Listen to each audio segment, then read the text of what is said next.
kind of a crazy job. I've been a team physician for about 20 years for the Nets and the Giants. And in this job, I get great seats. There comes a lot of responsibility. The responsibility is to get these players back as quickly as possible. So I need every trick in the book to get them back. I want to share my experience with SoftWave and how I let these players heal. I show this picture not to show how short I am compared to the average NBA player, but to tell you that each of these players use SoftWave extensively in the post-op regimen, and they all return to the NBA All-Star team. So my journey in SoftWave, I knew nothing about SoftWave. In 2014, my son had a tib field fracture. He was 16 years old. We plated it instead of riding his tibia because he already had some knee pain. He was a runner, so we were afraid of putting a rod down his tibia. And at 4 months, he still couldn't get out of the boot. It was not healing. So I did what every parent would do. I got another opinion. They said put a rod in there. I said we're not putting a rod in my son's tibia. So I knew this article out of Italy that showed SoftWave therapy compared to surgery for hypertrophic long bone non-unions. The results were equal. So I went into my SoftWave journey. So I went on the internet. I just tried to call every SoftWave company I could find. And I finally found the MTS machine, it's now a SoftWave machine. Convinced me to buy that. I shocked my son's tibia. He'd come home from school. He got shocked 3 times a week. By six months, he was completely running. 8 months, completely healed. He went on and played college soccer, so I healed him. So now, I have a healed son, but now I have a SoftWave machine. So now I start looking at the other opportunities I can use to help my patients. SoftWave therapy is not new. The Europeans are way ahead of us in SoftWave therapy. The Austrians and the Germans have been doing this for 50 years. They started in the 50s. They figured out that you could crush a ceramic plate in water. Then they went to the lithotripsy. And when they're doing the lithotripsy, they're seeing all these extra bone growths around the ribs and around the iliac crest. So the trauma surgeons and the orthopedists got interested. The SoftWave therapy is evidence-based. You know, they said the article or the case of the shoulder with the edema of the bone. SoftWave therapy helps bone edema. There's lots of data showing it helps bone edema. So what's a SoftWave? These are a couple slides to remember. We have 10 minutes. If you remember, if you're going to buy a SoftWave machine or interested in SoftWave, there's a few slides to remember. The definition is an acoustic wave that's being transformed on a cellular level within the body to biochemical reaction. It's a very specific wave. It has a high pressure, fast rise time, so it goes up very quickly, a short duration, and then it has a negative pressure. That is a medical shock wave. You can generate electrohydraulic, electromagnetic, or piezoelectric, and there's a lot of debates about this. There may be some physics that may say the electrohydraulic is the best way, but that's not for me to debate. But what you really need to have is this pressure wave, and this is what you're doing to remember. So if you go to buy a SoftWave machine, you have to say, am I getting a SoftWave machine? Am I getting, does it have a high rise time, a very fast rise time, and a second tensile wave? So when the SoftWave hits, we have this physical property, which is this large positive pressure. It's followed by a negative pressure wave, and it produces this mechanical stimulus, leads to this biochemical reaction. And this has been extensively studied. Biochemicals are released, signal cells are activated, angiogenesis is probably the most important thing to get with SoftWave. New blood formation. So confusion number 1, true shock waves versus radio pressure waves and ultrasound. Patients come in all the time, well, I tried SoftWave. I said, what did you do? So I ask them all the time, what's your SoftWave machine? What's your practitioner, what do they use? So shock waves versus pressure waves. So radio pressure waves are acoustic pneumatic pulses. They do not have the same characteristics as true medical shock wave. I didn't write the rules on this. This is the International Shockwave Society. Pressure waves has really comparatively large negative pressure and a slow rise time. So if you look at a shock wave versus a pressure wave, and that's a radio pressure wave, they're much different. And ultrasound waves are periodic oscillations with a narrow bandwidth. They don't have peak pressure, they don't have fast rise time. Again, so everything you're looking for, so if you remember one thing from this lecture, is what a mechanical shock wave looks like.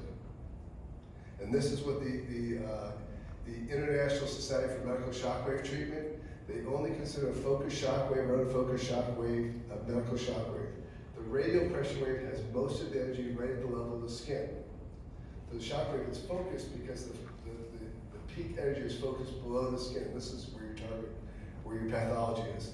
And you can have, we'll get on to other parts of different shock waves, but that's the big difference between a radial shock wave and a focused shock wave. And why it works, it increases the blood supply. More blood supply is good for everything. Modulates inflammation. There's a short-term anti-inflammatory effect. When you shock someone, they'll walk out of the office, they'll feel better. It activates and recruits stem cells, repairs and repairs tissue, and it reduces pain. And the science is really good. We don't have 10 minutes to go over the science of shockwave, but it's some of the best science out there. It's mostly through the European literature. So when we have this shockwave effect, we know the angiogenesis part is the most important, and that's what you're trying to get things to heal. So there's lots of different ways to make shockwaves, and it's really confusing. You go out in the exhibitor hall, and you're not sure what to do. So you just ask them, is this a mechanical shockwave? Yes. Is it electrohydraulic, is it electromagnetic, or piezoelectric? Those are the 3 types that can generate a true shockwave. And then you start your discussion there. Even Storage has radial and focus shockwave companies. You can't tell which one is which. So the Dualith is the only focus shockwave from Storage. But the Actor 50 is so. Then they throw EPAD in there, makes you even more confused. So once we have a shockwave, we have our curve, we have our shockwave. That's number 1. We got our shockwave. 2, high energy versus low energy. We don't live in either one. We live in the medium energy. So high energy is if you're shocking kidneys. Nobody can be shocking kidneys. So this is a urology thing. We're in the medium energy. We're not using anesthesia. It's between 0.1 and 0.26 millijoules. You can use low energy for wounds. And I use it for, if I have a bad wound in the office, I absolutely will shock it. So high intensity is the lithotripsy. Medium is wound healing. We use it for some fractures, clearly. But the medium, unfocused or focused, is really the musculoskeletal people live. So confusion number 3 is focused versus non-focused. Both of them are true shockwaves. And you can get most of the shockwave machines out there are focused. So electrohydraulic, piezoelectric, electromagnetic, all of them are pretty much focused machine. A radial shockwave is not really focused, but remember, it's not a true shockwave machine. So there's different ways you can do focused and unfocused. If you look at it this way, focus is it's pointing down, and unfocused is more parallel waves. It has a bigger diameter and a wider treatment area. So it's this parallel waves, this is what the TRG machines do, has less pain for the same energy. So I'm able to get patients to get a higher level with the unfocused applicator than the focused applicator. That's why we use mostly unfocused applicator for our musculoskeletal conditions. Because we get a wider area of treatment and a deeper area of treatment. And that has to do with sort of the parabolic reflector, and it's just more comfortable. Patients are more comfortable with the unfocused wave. So SoftWave, we have the same therapeutic effects as the focused wave, it's just more comfortable. So when I did a study, so if you look at a study on shockwave, you can say, I did the study on unfocused, medium intensity shockwave for plantar fasciitis. So this is, now you can compare it to other studies. So we went between 0.1 and 0.17. We had about 80% success rate. Since I started doing shockwave, I almost never have to operate on those plantar fascia. I was doing about 6 to 8 endoscopic plantar fascia releases for about 20 years. I can't remember the last time I did it. Between shockwave and PRP, we almost never have to operate on those plantar fascia. So there's all these musculoskeletal conditions. So this is a great review that was put on for musculoskeletal conditions. You want to look at that, take a picture of it and read that. It's really well done. So how it helps my athletes. So it helps in-season biology. So in season, as I said before, when I had plantar fasciitis, I would shock myself before I went to the operating room. And I felt good all day. There are a lot of players, including one very famous basketball player who didn't make the finals, which he's almost always in the finals, who did shockwave before each game and at halftime on his perineal tendon. I mean, they turn off with this machine. So it does have some short-term anti-inflammatory effects. So when patients come in, I shock them, they walk up, they say, I feel great. I said, I know you feel great. That's not the biology of it. This is the short-term, I think we're hyperstimulation, the pain pathways.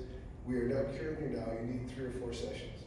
So because I do foot and ankle, it's mostly plantar fasciitis, patella, because I take care of the basketball players, it's a lot of hamstrings and Achilles. So the other part besides knowing what a shockwave machine is, if you have one, start at a low energy. If you start high, they'll never come back. So our machines, we try and go to like 0.15, 16 for most of our conditions. We start about at 0.06. You give them 500 shocks, and if they're comfortable, then you go up to 0.08. But go up really slowly the first time you do it, or they won't come back. Like if you shock someone and do 0.2 and they jump off the table, they're not gonna let you do it again. They're already afraid of the shock wave. It already hurts. So I can remember when we bought our machine, it arrived, we were so excited. I had tennis elbow. I said, let me do my elbow, and I put it up there. I almost knocked my elbow across the room. It was so painful. I was like, all right, this isn't gonna work. So we learned how to go slower. So know what a shock wave is and start really slow. And you can always get patients over 0.1 into the 0.1 to 0.15 range if you start slower. So this again, in-season management, we use it a lot for in-season management for patella tendonitis, for Achilles tendonitis, for the basketball players and the football players. Plantar fasciitis is a very, very common one. I mean, there's a huge FDA study on plantar fasciitis that proved this was a focused device. It absolutely worked. This was one of the craziest controlled studies ever. FDA said it works, everyone agrees it works, but try and get reimbursement for it. They'll pay me to release your plantar fascia, but they'll not pay me to shock your plantar fascia. And that's the problem. You have to get pre-approval for it. No one ever gets pre-approval for it. So that's the big problem with the shock wave. In Europe, it's covered. So if you're in Austria and you have plantar fasciitis, you'll get shock wave. So the focus seemed better than the radial for plantar fasciitis. Ours, we did this unfocused, medium intensity, we got really good results. Patella tendon, if you look at this data, and all these studies are about 0.16 to 0.18. It's medium intensity. 43% excellent, 47% good, and the shock wave, the control, no excellent, 50% good. Same thing for the hamstring. These soft tissue injuries are really well tolerated and really well treated with shock wave. Achilles, we do a lot of Achilles, both insertional and non-insertional, we use shock wave. Bone healing, every time we do a stress fracture, and I do a lot of stress fractures. After a lot of stress fractures, I had actually my personal record. We had 3 years ago in the NBA semifinals, the Eastern semifinals. Out of the 10 players, 7 had screws in the foot for me from the stress fractures. All 7 of the players had undergone shock wave. It was crazy. They all had the shock wave machines in the back room. I'm like, all right, there's a lot of stress fractures going on here. So it helps with bone healing. You have to increase it a little bit. And even if you do that, you can give them a local. You don't give them a local right at the site, but you can block their nerve at a distant site, and you can crank up your shockwave machine. So there's data about doing fifth metatarsals out of Japan just with shockwave. Osteoarthritis, there's clear data that shockwave helps bone edema. So even an osteoarthritic knee, there's data that shows it helps to decrease the bone edema in the knee. So we're doing all these injections with bone marrows and with PRP. The shockwave will help too. And there's lots of mechanisms of how it relieves pain. I'm not a pain guy, but there's all these different mechanisms or theories of how shockwave helps pain. Clearly the hyperstimulation gate control theory is what I'm getting when they walk out of the office because it works really quickly. But I think shockwave for pain is really effective. So I'd encourage anyone, if you're here for a couple of days, have other guys shockwave you. The question is not like, does something hurt? It's like, what hurts? Where it hurts? Just pick a spot that hurts and have a shockwave. So in summary, for this, make sure you get a true shockwave machine. It has a fast rise time, a little tensile wave, right? They're all going to be medium to low intensity. There's 3 types: electrohydraulic, electromechanical, and piezoelectric. Possibly, if you look at the physics of it, electrohydraulic seems to be better. You can do focused or unfocused. The soft wave is the parallel waves. It allows us to get a little bit higher energy, and more patients are more comfortable. That's my experience. In the SoftWave machine, you can get a focused or unfocused. We live with the unfocused wave. It's just more comfortable, but results are just as good. And clearly start at low energy and increase each session. So if you're doing regenerative medicine, which is most of the people here, or pain management, it should be part of it. So when patients come to my office, and I practice in New York City, which is probably the most expensive area code in the United States, and they have, plantar fasciitis, or they have something. We have shockwave, we have PRP, we have leukocyte poor, leukocyte rich, we have the whole armamentarium. We make twice as much from shockwave as we do from PRP. And our overhead from PRP is about 30%, because we buy these kids. Our overhead from shockwave is 13%. So the big block to this is everyone's going, I can't afford this shockwave machine, it doesn't work. But if you look at the numbers, you can dial it up wherever you practice. You can figure out how much you're going to pay for the shockwave machine, how much you're going to charge. It's usually 4 sessions, and figure out that, hey, this is what I'm going to use to make money, and I'm going to help my patients. We had a story, so I'm sort of a little bit of a renegade in the hospital, so I had the first shockwave machine, and every time someone had some problem, they said, you can do shocking. So this came up in conference, nonstop. I was picking the shockwave, said to me the shockwave. And about 5 years ago, they were having this collaboration, how orthopedic surgeons, we need to buy things together, there's some collaboration. One guy, so they said, well, at the end of this whole conversation, we decided to buy a couple shockwave machines. And one guy in the back yelled, from pariah to pioneer, which is basically the truth. You can do the numbers. The shockwave machine, you will not lose money on it.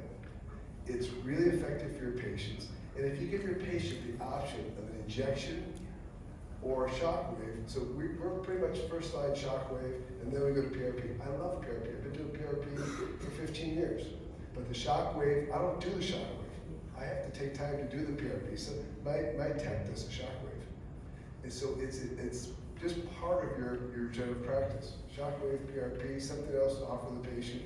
And I think you're going to have really good results if you use some shockwave. Thank you.